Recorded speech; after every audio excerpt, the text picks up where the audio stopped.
Okay, now we're ready.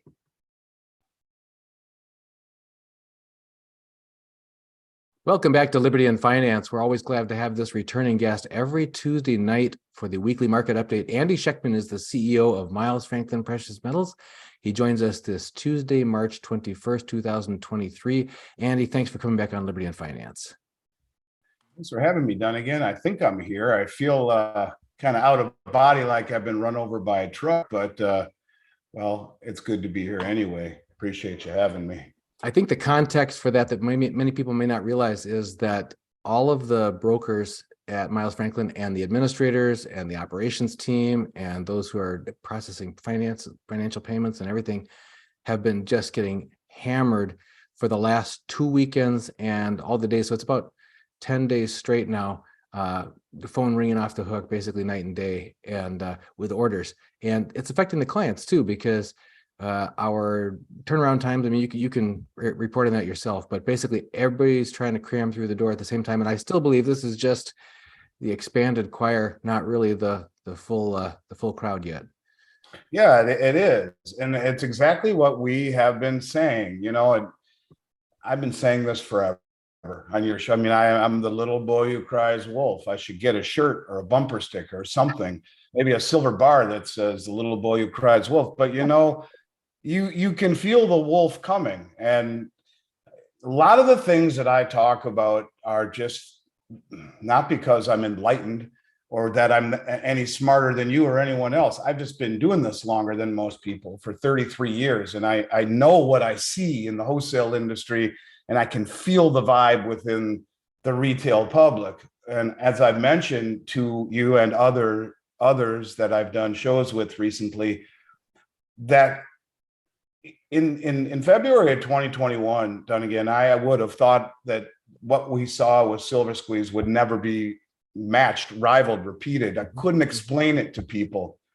Unless you were there and lived through it, you wouldn't understand what it is. And that was, in my opinion, child's play compared to what we've seen over the last 8 days, where people were motivated by squeezing the silver market and the commercial banks in making money. We call that greed. And here people are terrified of leaving their life savings in a bank or in a brokerage and wanting to get it out as fast as possible. And it's a different motivation. It's a different mindset. It oozes from people. And it's been astonishing to see the as you mentioned, a slight expansion into the mainstream. And it has been. You know, you're seeing more and more people wake up to it. And I don't know if I guess it's a culmination, right? It's a culmination of 2022 seeing the 10-year treasury have its worst year ever, down 16%, or the S&P 500 down 20+%. And when you own treasuries as a hedge against your securities portfolio, it's not supposed to work that way.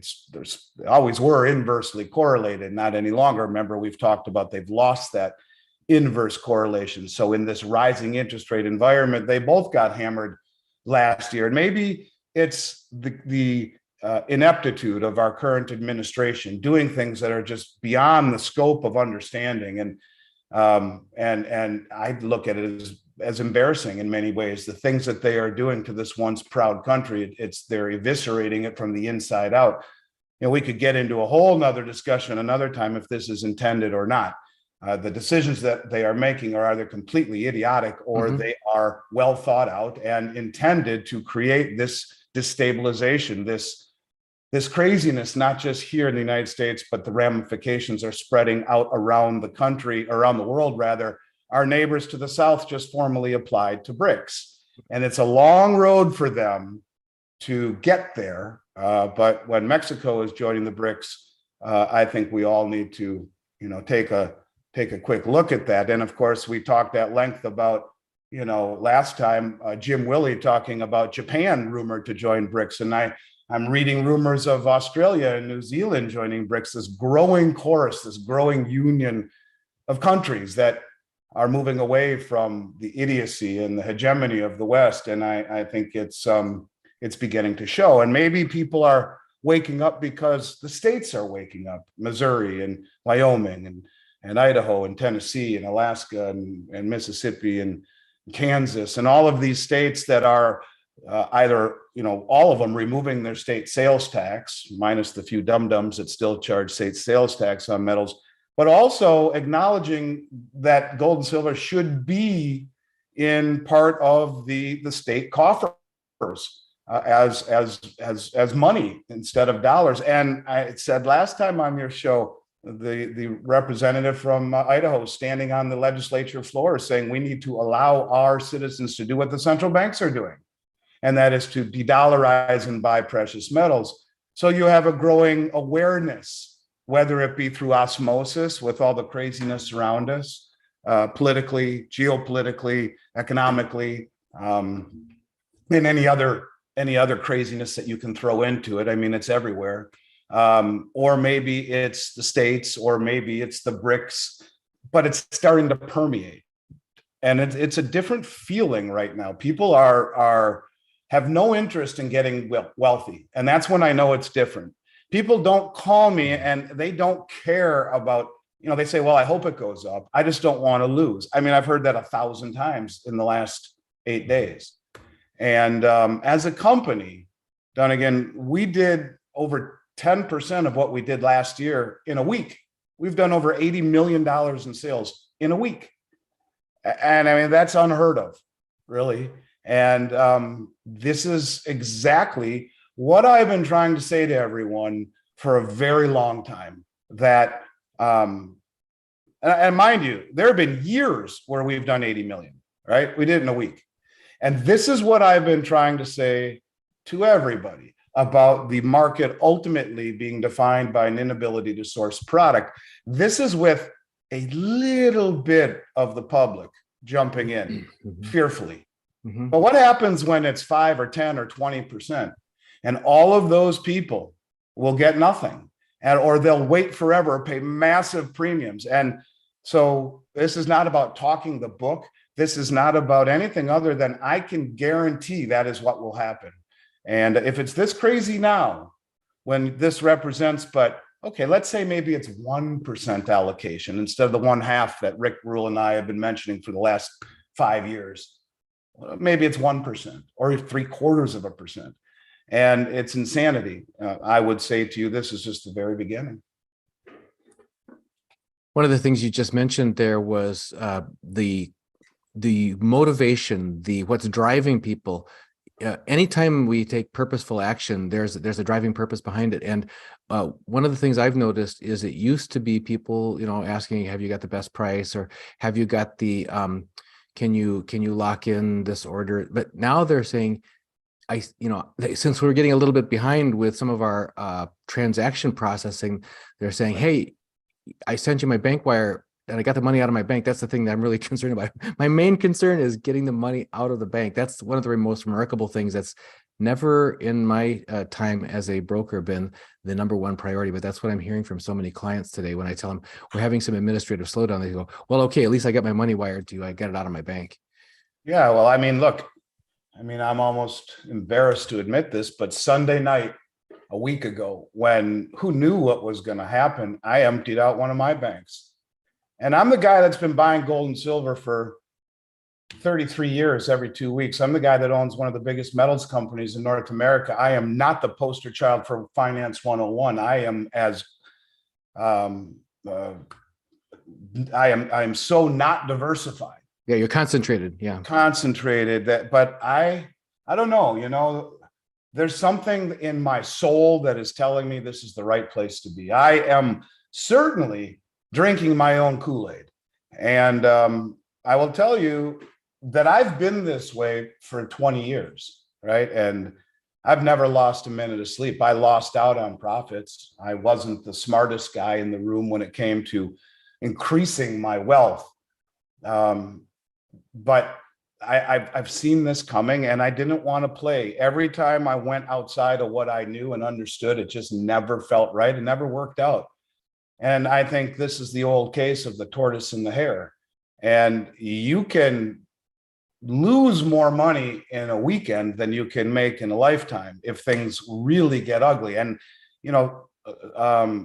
Silicon Valley Bank proved that. Now, you know, the actions of the Fed and the government are disgraceful, in my opinion, bailing out some and not others. They should have been left to fail. That was the law, right? And they chose to bail them out. And equally as disgraceful was Janet Yellen speaking in front of the House to the representative from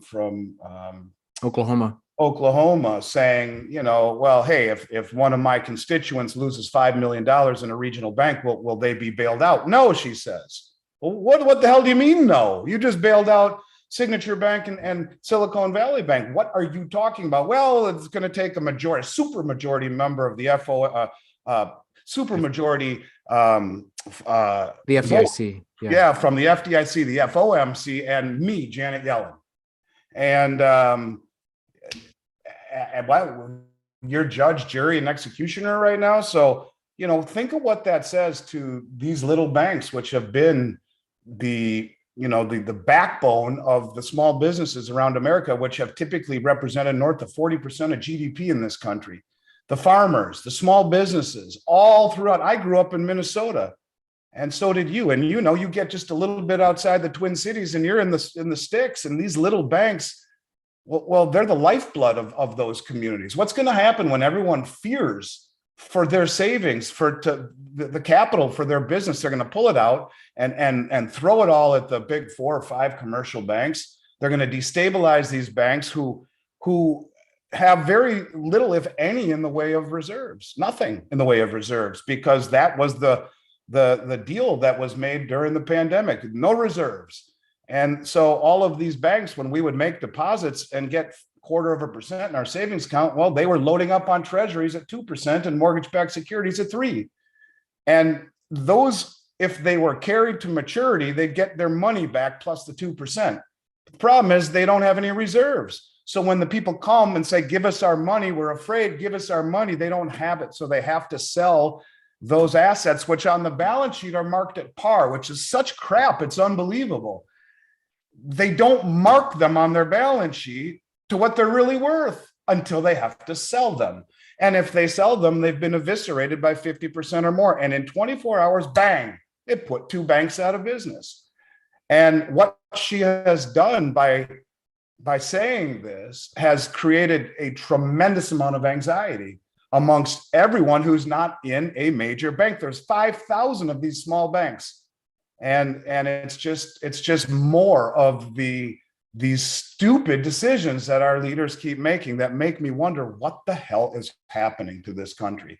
And I think this is part of what is making the rest of the world move faster and faster away from the West. They see what we're doing internally.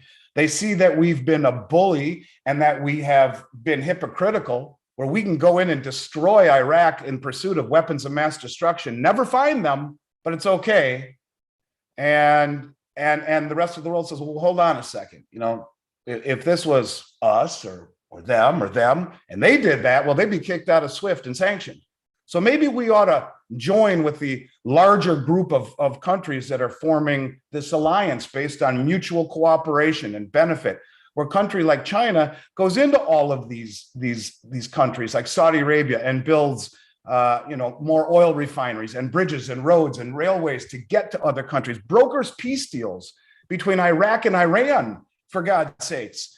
And now they're building the first ever railway between the 2 countries, brokers peace deals between Iran and Saudi Arabia, and is extending the olive branch to these countries and building infrastructure in South America, in Africa, in Saudi Arabia, in Iran, everywhere. And instead, we go around as bullies and impose our way. And if you don't like it, well, you're kicked out of SWIFT. And these things that we have done are creating, I think, massive consequences. And the reverberation, if you believe in, karma and these kinds of things, well, the air is charged with this right now. And even if people can't quite articulate what it is that's freaking them out, I'll tell you, Dunagun, I have never, ever experienced anything like this. And I'm telling you, you see another bank go upside down, and it's all over. You know, we talk a lot about lately, and I'll get to the questions. I know we got to do that, and I want to answer questions tonight. I just want to say one other thing. They made a big deal about Credit Suisse, and they should. I mean, it was a systemically too big to fail bank, and the Fed, you know, or the UBS bailed them out along with the Bank of Switzerland. But why do we not talk about a month ago the second largest bank in the world, Swiss Credit Bank? The second largest bank in the world was bailed out by the Fed to a tune of $20 billion, and then they laid off 9,000 employees. The systemic nature of all of this has the governments of the world inflating currencies away to nothing and bailing out all of these institutions instead of letting the forest burn. And no one wants to see the forest burn and the animals be pushed away and the trees burnt, but you come back a few years later and it's stronger than ever. And we keep messing with Mother Nature. And this is another example of it. And when she gets her revenge against 20 years worth of interest rate suppression and money creation and illusionary wealth that was created as a result of this, she's going to be very angry. And I think that's what scares me the most. I don't think we've even seen a glimpse of what's coming. And God forbid, Japan, who is rumored to be considering joining BRICS, and China, we already know, I mean, we know where we stand with them. They sell their $2 trillion in treasuries. And God forbid Saudi Arabia and the rest of the folks in OPEC, all of them on the Belt Road Initiative, say, thanks for the memories, we are now going to start taking oil from this point forward in the new petro yuan, which is convertible into gold, or the new settlement currency that Alistair talks about on the Shanghai Cooperation Organization, pegged to gold, or the new BRICS currency. When that happens, what we've witnessed over the last week will be a walk in the park. And I truly, truly hate saying this stuff, but if you haven't seen it by now, you're never going to see it till it's smacked you upside the head. So with all of that good news and tidings, let's answer some questions. Happy to do it. We've got one group of questions that are all on the same theme, so I'll put three of them together and then let you have at it. Fazdal asks, evidently the demand really is that crazy. This new gold rush, so to speak, is not lots of smaller retail buyers, but people with millions of dollars in the bank who are afraid. Sarge 27271 says, didn't Andy say he was getting more $1 million orders? And Aquazyme says, how many more whales have bought precious metals from you? Well, that's the difference between Silver Squeeze and this. Silver Squeeze was a whole bunch of smaller orders. Everyone wanted to squeeze the commercial banks, squeeze the silver market, profit, make money, squeeze, just like AMC and GameStop. It was crazy. This is a whole different thing. You know, this is fear. This is fear. And where do you put your money? And there's a certain immediacy that goes along with fear. And, you know, I was on, I don't even remember what night it was, but I was, you know, been up really late lately. I feel kind of like I've been run over, and I was getting phone calls at 1:30 in the morning from people on the West Coast. Oh, I was going to leave you a message. I'm sorry, but while I got you, I mean, I was a dummy to answer the phone, but that's what I do. And you don't see that normally, right? In terms of whales, I had, you know, we did 2 orders last year, both of them over $50 million, both of them. I haven't seen anything like that, but you know, we've done several that are north of 5 million, 10 million. We've done several of those. Well, not several, but some. The point of it is that this is not about making a profit, and it's a whole different thing, and it's a whole different motivation. So yes, it is getting that tough. And really the point to understand is that the market itself is tiny, right? I mean, when things are quiet and no one wants metals, you can go on 12 websites and everyone's loaded with product, right? But, you know, you throw a few $100 million at this market, and I mean, everyone's going to be sold out of product. You throw a few $1 billion at this market, it's gone. And I don't know how long it takes to restock it. I don't. And, you know, the major companies don't have, none of them have more than 150 million in product. I would think that's even pretty lofty, probably a lot less. And they just keep rotating it in, you know, and this is what this business is. You keep buying it you keep buying it. And that's why premiums rise, right? Because they raise the premiums to us, even though we still have the product on our shelves. Well, why'd you raise the premiums? Well, because when I sell out of this, it's going to cost me $1.70 an ounce more. So I have to.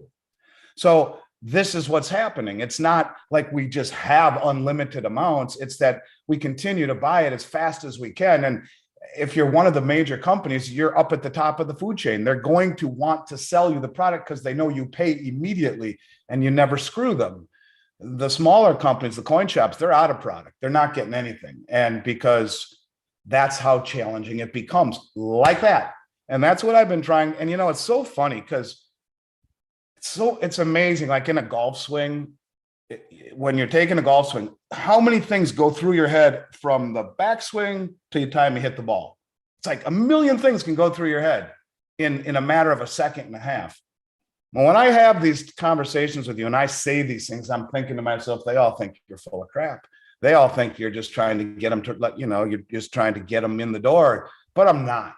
I mean, I'm just not. I hope by now people understand through how many times do I have to be proven right that and I'm not saying that gloating, just saying this is a very tiny market. And those that want to protect themselves are the tip of the spear.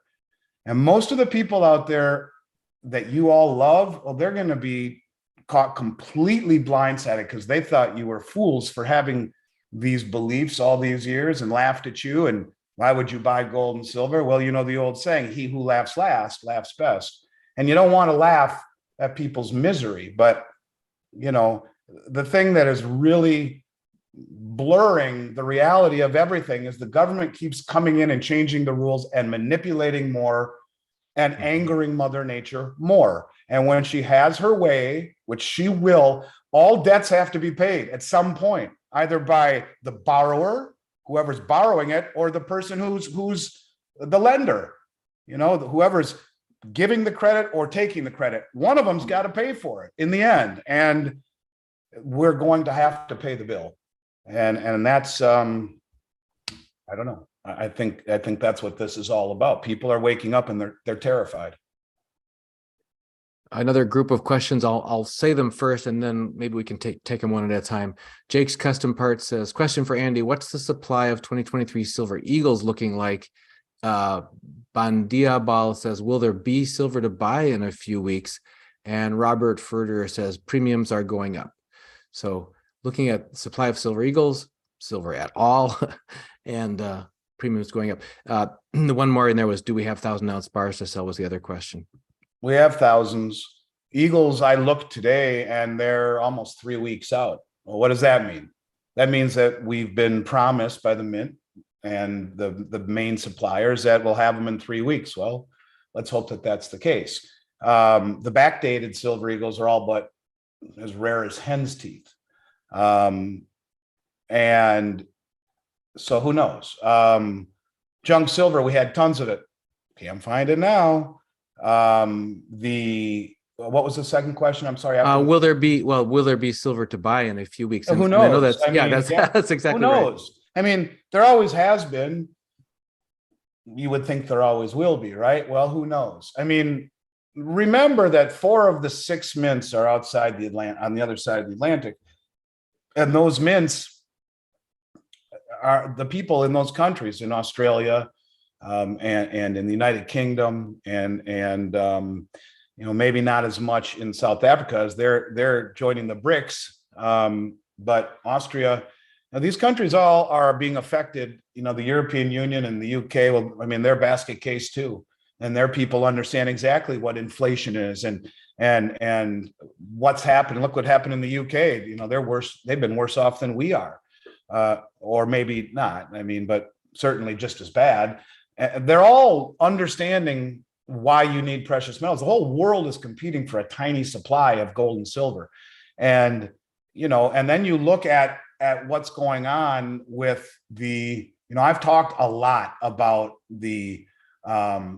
what's going on with the commercial or with the COMEX. And it's a big deal, right? Because in many ways, the COMEX is like similar to the banking system, where you have a situation where it's a fractional reserve. Right now, there is 15 contracts for every 1 ounce of silver on the COMEX. That's rehypothecation. Gold had its 11th straight month of net outflows in this month, or last month, in March, I guess you could say. Their 11th in February, 11th straight month of outflows. And so far in March, they've had 285,000 ounces leave the vault so far in gold, and leave the vault and not come back. In silver, the outflows continue at a very strong pace. 3.5 million ounces month to date have left the COMEX. You know, these are the people that see what's coming. And again, I can't stress enough the level of sophistication that it takes to drain COMEX. Mm-hmm. These are not just normal retail buyers. These are institutional buyers that know what's coming, and they're pulling it off because of rehypothecation, because of the drawdown, because of removal of counterparty risk. We see what happened in the London Metals Exchange, right? We've talked a lot about the drawdown in zinc, 95% gone, in aluminum, 75% gone last year, silver and gold, massive drawdowns. And what did we just hear about the nickel market? Well, they had a massive nickel default earlier last year. And what did they find now? Oh yeah, a bag of rocks where it was supposed to be bags of nickel back in contracts. And so counterparty risk and all of these things to me scream to the front running of the biggest money in the world draining the exchange. What do I keep saying? Banging it over people's head. This is betraying the price. The smart money uses price to fool you all so they can pull it all off the exchange when no one's looking. Why? Because people in this country just don't get it. They have to see something with their own eyes before they freak out, like we've seen all week. Instead of looking at the fundamentals and calmly and reluctantly preparing. And that's what you need to do. And so will there be silver? Who knows? If I had to guess at some point, no. In the next week, sure. But I don't know. I guess we'll have to see. And then there was the last question, 1,000-ounce bars. Yes, we can still get them for now. All right. And this is people looking at, you mentioned 90% junk silver. Fritz Bender says, do you recommend acids for testing silver, gold, or platinum if much bartering happens? Or what do you recommend? You know what? I guess I'm kind of embarrassed to admit this. And I take it for granted as being the owner of a company that only works with the big players. I don't even know how to test it myself. I don't, but I only buy stuff that, you know, we buy from people I know. I mean, we have the machinery, right? It's about this big, right? It's a little gun and you put it on, it's $45,000 and it tells you what the metal is down to the thousandth of a gram. Buy from reputable dealers, period. Buy stuff that is recognizable, period. And you won't have that problem. And I guess you can go online and figure out how to test it, but I'm being totally candid. I don't even know. I wouldn't know how to test it. I guess after 33 years of touching it, holding it, seeing it, living it, breathing it, dealing with it, I can see it a mile away. And I think that's part of the reason gold and silver have been money for as long as they have, because it's very difficult to mimic the principles of gold and silver now, or the feel, the density, the way that it resonates in your hand. But this is why the big bars that you would take possession of would be more of a liability than a small coin. You'd have to be one hell of a metallurgist to hollow out a gold or silver coin, or a 10th ounce eagle, or a silver dime. But I don't know what to tell you on that. I would just Google it and find out the best ways to test gold and silver, if indeed it is fake. I can find that out. I can ask my warehouse, but we have the machinery, so I guess I take it for granted. The day that we were in the operations behind the scenes filming a video with you at the vault, we also filmed some scenes with operations Some of them were at the melting and pouring, but one of them was in the testing area. And we had one of the techs there demonstrate to us testing what looked like real, but was actually bogus gold bar. And so that's in the video, guys. I'll put a link to it in the description of this video after we get done here. It's behind the scenes at Miles Franklin Bullion operations. So it's remarkable. There's, weight tests, dimensional tests. You can buy cheap little calipers for testing dimensional accuracy and edge thickness and that sort of thing.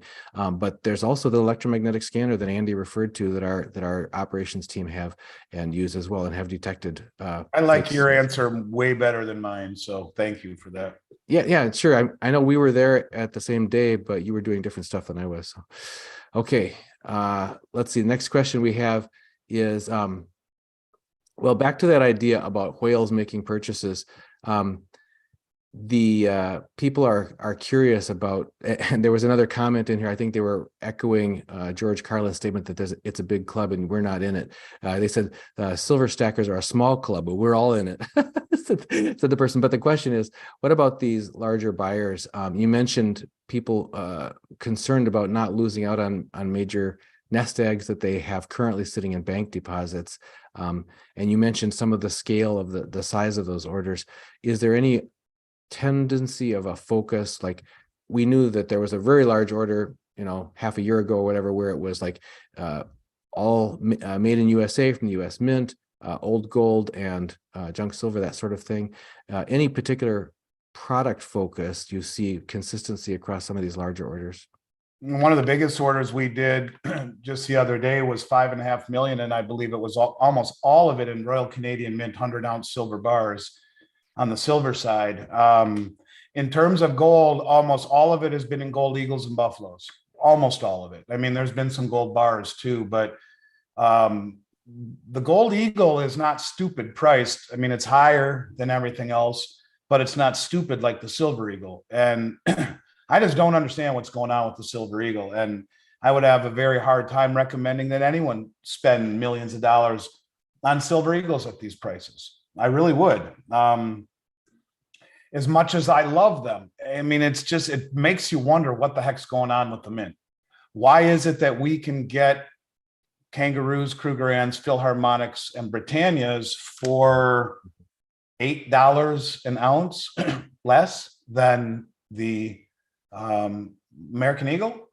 It just makes no sense. Why is the American Eagle 3 weeks out and priced north of $10 an ounce over spot? And if I sell them at 11 or 12 over, I'm cheaper than anyone in the country. And we have been for the last few weeks. We have been so competitively priced. I mean, better than anyone. And, it's easy, has been easy to get those other products relatively anyway, in comparison to the US Mint Eagle. And if someone wanted to spend, that first order we did, half of it, $25 million went into silver eagles. And we did that like on July 1st or 2nd. She wanted it done before the July 4th holiday. I couldn't get you 25 million in silver eagles right now to save both of our lives. At least not in 2 days, not a chance in hell. And that's how fast, I would say this, the lesson we should take away from Silicon Valley Bank is how fast it'll happen. I always said that when BRICS makes the announcement with OPEC, it'll happen on a Sunday night. There will be no time if you're not prepared. And if it weren't for the Fed breaking the rules and angering Mother Nature once again, then there would have been chaos, real chaos Monday morning, and the contagion would have spread, and the fire would have spread, and the underbrush would have already been half burned by now. And it would have been god awful. And they stopped it, and it's going to be even worse when it finally happens. And, whether you go lose all your money from a bank going bankrupt or lose all the purchasing power from what the governments are doing, in the last week, Dunagun, the Fed has added over $300 billion to the balance sheet. They have erased half of 8 months worth of quantitative tightening in a week, half of it gone. So what does that mean? What are they going to do tomorrow? What's Powell going to do tomorrow? Is he going to raise rates and make it worse? And what is a quarter basis point or a 25 basis point raise anyway in interest rates? That's what they think he's going to do, if anything. What is it? Nothing. It's spitting in the wind when you just liquefy 300 billion into the system. This is like pre-pandemic again. We're going right back to the same mistakes we made in 2020, 2021 with the money supply. And we have chosen inflation over certainly over normalizing the balance sheet. And you know, that's what everyone's been saying forever, that they'll get to a point where things will break. And we saw it. I mean, it's breaking the entire global banking system. So what does he do tomorrow to save face? Does he raise it by 25 basis points? Does he not do anything? Does he pivot and lower them? And what does that say to the rest of the world who's de-dollarizing? Yep, they're choosing inflation. Let's double speed. So this is a real deal. I mean, I don't know, from a macro perspective, this is the beginning of the real deal. Like, this is it. Now, this has been it for a long time in the making. And when you talk about the pieces, like the game of Jenga, you know, you can go for a while, you pull out the wrong piece and bang, the whole house comes down on a Sunday night and you wake up and it's in pieces. But that's what's happening. And I hope people understand the ramifications of this. It's coming. It's really, truly coming. And there is nowhere safe to hide. You know, when interest rates spike, gold and silver should perform poorly in normal times, right? Because Gibson's paradox says that real interest rates and the price of gold move inversely of each other. Well, that's one of the reasons why they have stepped on gold for so long, because we've had real negative interest rates. But what's different this time, if interest rates go to the moon and collapse everything, is that it will come at the expense of the dollar, which will collapse. Therefore, gold will by default do wonderfully. But even if it doesn't do as wonderfully as we think, and being wealthy won't be anywhere near as fun as it would be if you make a lot of money in your gold holdings. And I've said this before, with what is coming, he or she who loses least wins, period. And if you aren't going to wake up to these continual wake-up calls, yeah, oh, it's okay, papered over 2 weeks, everyone forgets about it, go back to business, and think that it's been fixed, well, I think you're not paying close enough attention. So all the questions people are asking, I don't have the exact answer for, other than to say it is my belief that this is the beginning of more and more and more of these events, until finally it breaks, or the rest of the world breaks it for us. And that's what I think is going to happen ultimately in a vicious way. And, you know, look at Mexico joining BRICS. You know, I also talk about something, and I want to just throw this out there hypothetically. And this is way out there, okay? But I just wanted to say something. You know, there are a lot of people out there, and I feel bad for the Ukrainian people. I do. I feel bad. I hate war. I'm not speaking to that in any respect, but I'd like people to think about things for 1 minute. Let's just suspend our imagination, and Mexico joins BRICS 10 years from now. They're really entrenched in BRICS. I mean, they are the second biggest economy in South or Latin America, Central America, South America, whatever you want to call it. They're the second biggest outcome, or second biggest economy. Thank you. Anyways, imagine this. You know, the Shanghai Cooperation Organization, as part of its charter, it's also military, right? And what if all of these countries join together and have their own type of NATO deal, their own military presence? And can you only imagine what the people in this country would feel if we had the Chinese and the Russians in military bases, in the BRICS military bases, stationed right outside Texas, across the border in Mexico? So when you think about what's happening across the globe, and you think about looking at this from both sides, look at it from both sides. I'm not condoning anything. I'm just saying, imagine how we would feel. Imagine how Russia feels having NATO encroach around them. How would we feel if there were military bases all around our southern border that were BRICS, that were patrolled by Chinese and Russian military? So this is real stuff that's happening. And I don't know what the answer is, but I do think that what we are doing, meddling in the world, is making the rest of the world say, this has got to stop. And the only way it stops is for us all to break free from the hegemony. And that's why tomorrow is meaningless, really. I mean, what Powell does or doesn't do is just a sideshow.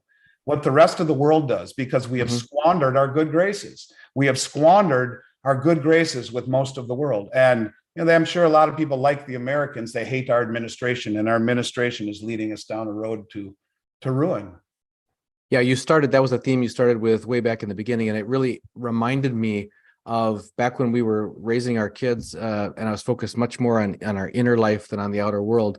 But we were walking past, every time we'd go to the YMCA, we'd go and do a workout, and we walk past all these newspaper boxes where they sell all the different brands of newspapers. And I'd walk past there, and I'd just notice, and I'd notice, and month after month after month, it just formed, like you said, this understanding that this is 2 administrations ago, that the actions being taken by those in power were exactly what you'd be doing if you were trying to dismantle, undermine, and basically corrode the culture, the country, our security, our national interests, our everything. It's like it's been feeling like we've been living behind enemy lines for quite some time. Yeah, couldn't say it better. And at least you and I have the opportunity to talk on a platform here, because so few people understand or want to talk about this. In my real life, no one really knows what I do or who I am here in Florida. I mean, some do, I suppose, but I don't talk about it because it's not something people want to hear. And the people who do want to hear and are listening to this right now, well, they're the ones that will be prepared, I guess, is the only way I can say it. And I don't even know how you prepare for that event when the dollar is no longer the world reserve. And the ramifications of that will be extreme, especially because of the leverage that has been created through all of this suppression of interest rates and the leverage that we see in all of these assets. They have to unwind at some point. It has to, and that day is coming.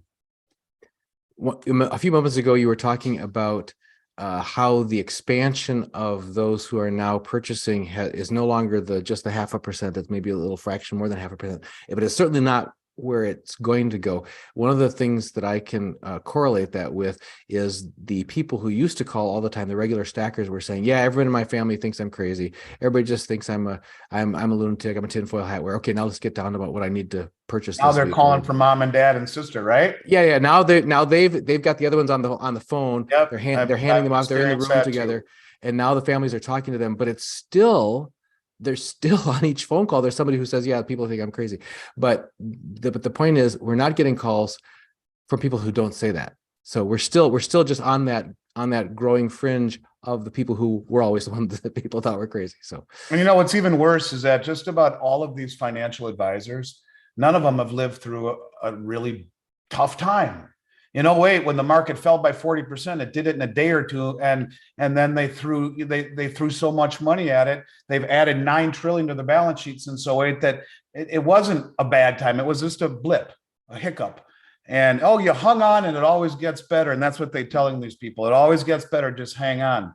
What are they going to do? Add another $9 trillion to their balance sheet, or 10 trillion, or 20 trillion?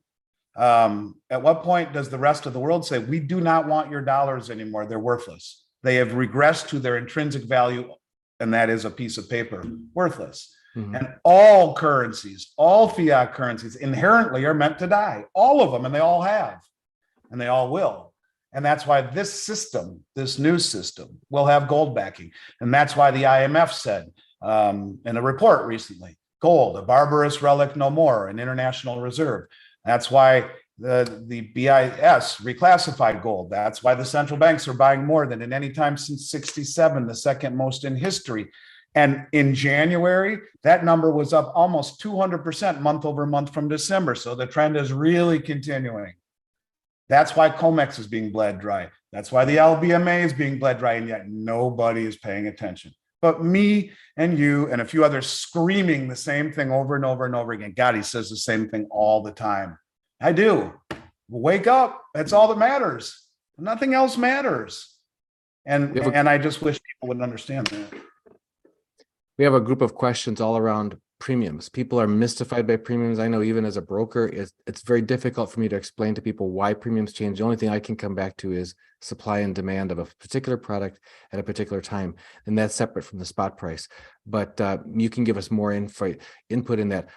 Rebranded Fred said, well, Chris1234 says, if silver went to 200, would the Eagles be more than the generic still? In other words, the premium difference, how's that behaved in the past when you have a big change in spot price? I mean, I don't think it would be as extreme as it is.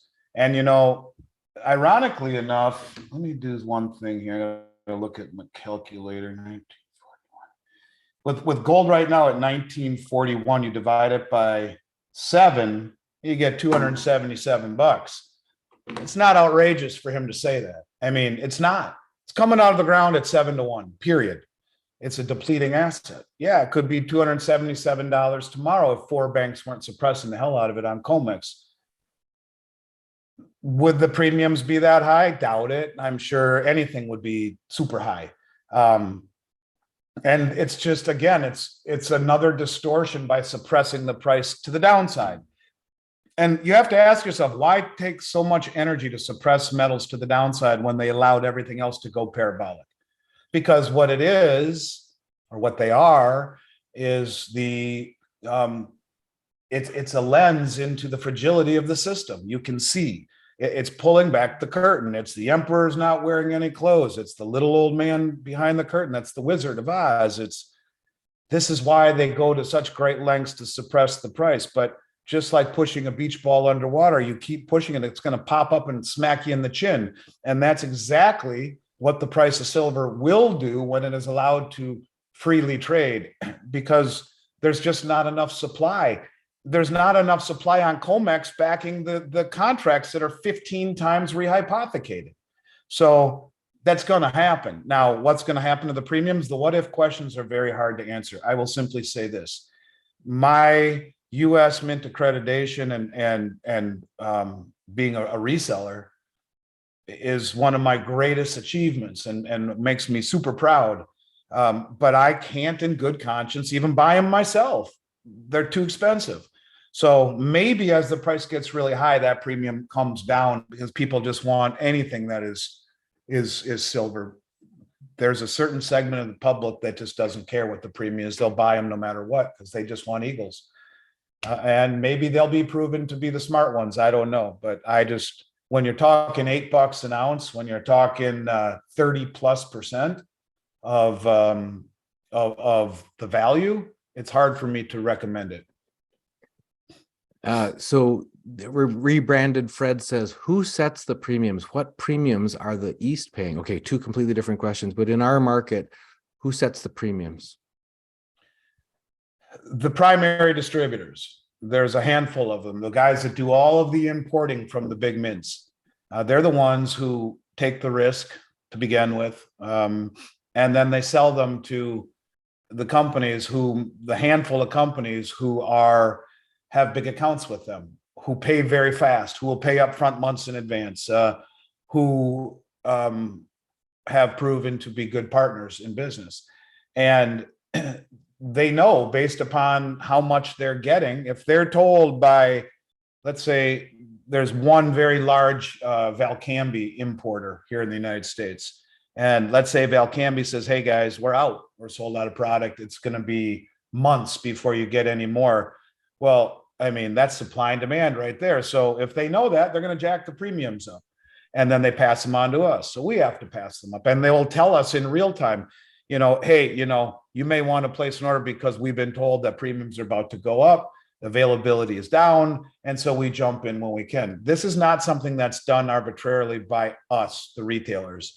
It's by the handful of the largest distributors in the world who are buying hundreds of millions at a time or billions over the course of a year and have these contracts that keep refreshing. And if the refreshing stops or they realize that the supply is massively curtailed, well, they're going to raise their price. They have fixed costs and they have shareholders. Some of these are publicly traded companies. They have to do business and we just react to it. And it goes both ways, as I mentioned. I made promises to buy a whole bunch of kangaroos in late October, early November that we didn't even receive till after the premiums came down $2 after the new year or after Thanksgiving. Really goes both ways, and we had to eat that. So who does the premiums? It starts from the massive importers and primary distributors, the ones that have contracts with all of the main mints and refineries around the globe. And you want to be a big player, you need to do business with these guys, and that's how it goes. One more question. It's related to what we were just talking about. And it's, if the spot price goes way up on silver, will we still buy back Eagles for a premium? And I know in the past you've talked to all of us about how premiums sometimes have a life of their own.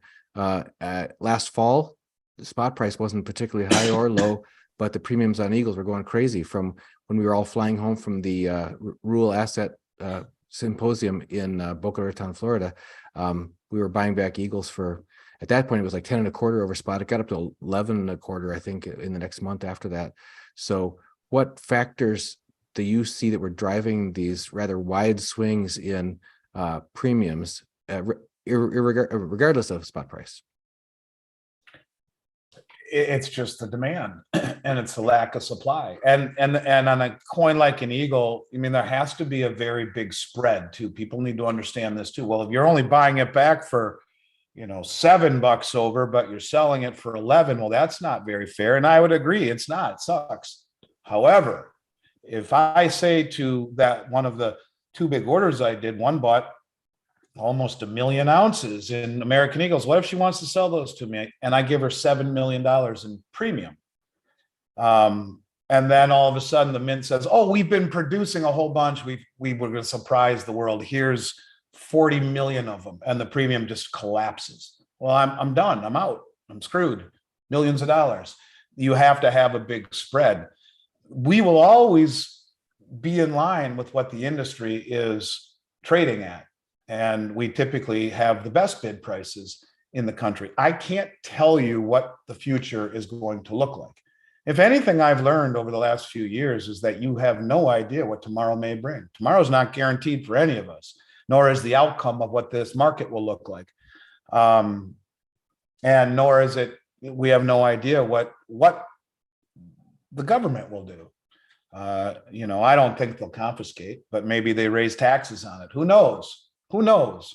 We just roll with the game that's in front of us, and we try to be transparent. We try to be the most competitively priced company in the industry on both buy and sell. But you guys got to understand something. For 30 years, you would have paid 3 1/4 over spot or 3.30 over spot for Silver Eagles, and I would have bought them back from between 240 and 260 for 30 years. And the Maples and the Krugerrands and the Philharmonic, they'd have been 60 or 70 cents less than the Eagle for 30 years. If you paid over 6% for a gold Eagle in my whole career, that was ridiculous for 30 years. And now everything has changed. In 3 years, everything's gone upside down and hasn't changed. And we've seen fluctuations, but it hasn't. And I don't know what to make of it. I mean, recency bias will tell, if I look at my whole career and then say, well, it's just a small sampling of it, it's got to go back, right? Well, I mean, since March of 2020, Silver Eagles have been so far distorted from everything else, and they have never come back. This is the 3rd year. Does it continue? Don't know. Don't know what it looks like, but I will tell you this. It is my God's honest promise to everyone out there that I will always be transparent and try to give you the best price and be straight with everyone out there. That's the best I can do, but we are at the mercy of the market, just like everyone else is. And there's no easy answer to any of these what if questions, but I like that they're thinking this way, because that's what I do. I think about this stuff like, what's it going to be like? How hard is it going to be to get when everyone's running to buy it? How about the fact that one of my best friends here is he runs $3 billion for Morgan Stanley. He's a financial advisor. $3 billion for Morgan Stanley. What happens when his clients say, sell everything you got and get me some gold now?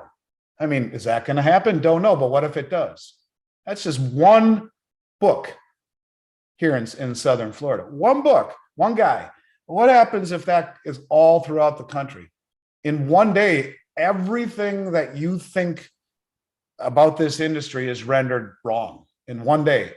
And that's when the whole elephant turns around, not just this itching pimple on his butt that we've been for the last few years. Wait till the elephant turns around and comes running through that door and watch what happens. And that's where I have been in my mind when I say all of these things. I see it happening at some point, because this is what Elliott wave and Kondratiev wave talks about, human emotions. And the human emotions have not taken hold yet. A little bit. Certainly I feel the emotions of the people we're talking to, but wait until it becomes, systemic throughout the whole ecosystem, the whole financial ecosystem. And then you'll see what premiums look like. And then you'll see what availability looks like. We've just been competing with each other. Wait until all your buddies who laughed at you and all your friends and family who ridiculed you are saying, damn, you were smart. Please put me in contact with Dunagun or Andy or that company, or tell me, please help me. What do I do? Sorry, you're too late. But I'll do the best I can to help you. Then you'll know what this is all about. And if that happens, then everything we've talked about here tonight is just kind of laughable, because it won't matter. There's a misunderstanding, I think, behind this question, but it's worth clarifying for people how dealers work. Because you mentioned before, it's not like you're sitting on a huge pile of inventory that you slowly sell out or just choose not to or whatever. You're replenishing and so on. But Feral Cat says, at what numbers do you not sell your inventory? Never. I mean, and that a lot of people say, if gold and silver is so great, why do you sell it? I always laugh at that question. I mean, I've been buying it every 2 weeks for 33 years, but in terms of what number, the only time that we wouldn't have an inventory is if COMEX goes and I can't hedge it. We will sell it no matter what. I mean, look, people remember I was doing this when gold was $250 an ounce. I was doing this when silver was $3 an ounce. I was doing this when nobody wanted what I was selling. I was doing this when I could hear the crickets loud at 3 o'clock in the afternoon. I was doing this when I would beg to have my phone ring. I was doing this before computers. I was doing this when my dad came back from Japan and says, I got us the coolest thing. It's called a fax machine. I've been doing this for a long time. And when it wasn't cool and when it wasn't the thing to talk about. And, we were always making a market in it then, and we'll make a market in it as long as we possibly can. Price isn't really the determining factor as much as it is the ability to hedge and anything that the government would and wouldn't do to inhibit our ability to sell precious metals. And that would be making it illegal or whatnot. Now, I don't think that will happen, but price is not the determining factor. I don't care if it's $20,000 an ounce. If we can hedge it, I'll sell it. Well, I think we've got time for one more question. And that was way back near the beginning. We had a viewer who asked, and I think there's also maybe a misunderstanding behind this question. And that is when people go to sell their silver, and if they've had a capital gain and they get a 28% capital gains tax due, doesn't that take away the value of having used silver or gold as a savings account? And the thing that occurs to me is that it's only on the gains, not on the principal. But go ahead. I mean, you can say the same thing about any investment. Capital gains you have to pay. They're going to raise the capital gains rate, so it's 20% instead of 28%. I mean, yeah, it sucks. Taxes suck. Of course they do. I mean, no one wants to pay them, but it means that you won, that you did well. If you have to pay capital gains, then yeah, I mean, there's no way around it. Don't pay your taxes. Take the chance. I wouldn't recommend it, but that's just the way that it is. If we're comparing putting money into precious metals as like an off-grid savings account, then if you put money into any savings account that's just going to hold it steady for you, and you take it back out, there's not going to be a tax if you take out the same amount you put in. The same with metals is, if I understand the question, it's if you put money into 10 ounces of gold or whatever, and if the price doesn't change, you can take that money back out and Of sell it course, later. there's no And there's no there's no tax. tax. So it's only tax on any potential gains you might make, which is something that you probably wouldn't get out of a savings account around these. Well, certainly not these days, but you know, when interest rates go to 22% and you're getting, you know, 16% in your savings account, yeah, maybe. But yeah, I mean, taxes are that's just a way of life. That's one of the reasons I moved to Florida. And but that just means that you were right and you won. But yeah, it will sting and it will take part of the gain away. And when you do the gold to silver swap, if it's not in an IRA, those are things you have to think about. But you know, there are worse things than paying taxes, and at least that means that you were right and you did it the right way, and now you're giving the government their due and move on. Andy, I see we're up against the clock, and if you want to tell people why we don't have a weekly special this week. This is too hard to have a special this week. I mean, we did 80 million in sales in 7 days, 8 days. And it wasn't the week to do a special. I've tried my darndest to do it. Some weeks have been a lot easier than others. And I'm sorry, I'll try to get one as soon as things calm down a little bit. Instead, you know, and I think you can echo this, Dunagun, we are as competitive as any company in America right now on everything we're selling. And that's the special, that we're going to, in most cases, be better priced than almost everyone in the country. And yeah, there'll be some times that we're not, but almost every time we are. And that's what I try to do. And I know you know that because you sell gold with us. And no special this week. We'll try to get one next week. The other thing that happened to us last time when we did offer a special, I believe it was 2 Tuesdays ago, we offered 4 different specials, and within about 24 hours, most of the wholesale premiums and the replenishment costs and everything were just taking off. So it's so difficult to put out a fixed price special in a very volatile market. We just try to hang on and help people get what they need as fast as Well, you know, also we've been doing week-long specials. Most companies do 72-hour or 24-hour flash sale or whatever. And well, I guess when you're not computer literate like we are, and don't even get me going on that yet because it's still not done, then it's not as easy to do it when you're doing it old school. But there are a lot of benefits that I still think that being off the grid, so to speak, is sometimes is better than not. But we'll get there, we'll get it, and we'll get a special going. And I'll tell you, I like these better than just doing our Tuesdays, which I like, but I love these dialogue conversations. I like them so much more. So as often as you'll do them, I will do them with you, and want to thank everyone out there, and hope you're all doing well and stay well. It's going to be nuts. I think it's going to be a crazy rest of the year, and buckle up. And thanks for listening. Thanks for having me. Thanks everyone for being here. And we're going to add to the description right after I get off of this, the behind the scenes footage that shows you the gold testing for those of you who asked that question, and the inside the vault with Andy as well. Andy, thanks again. See you, my man.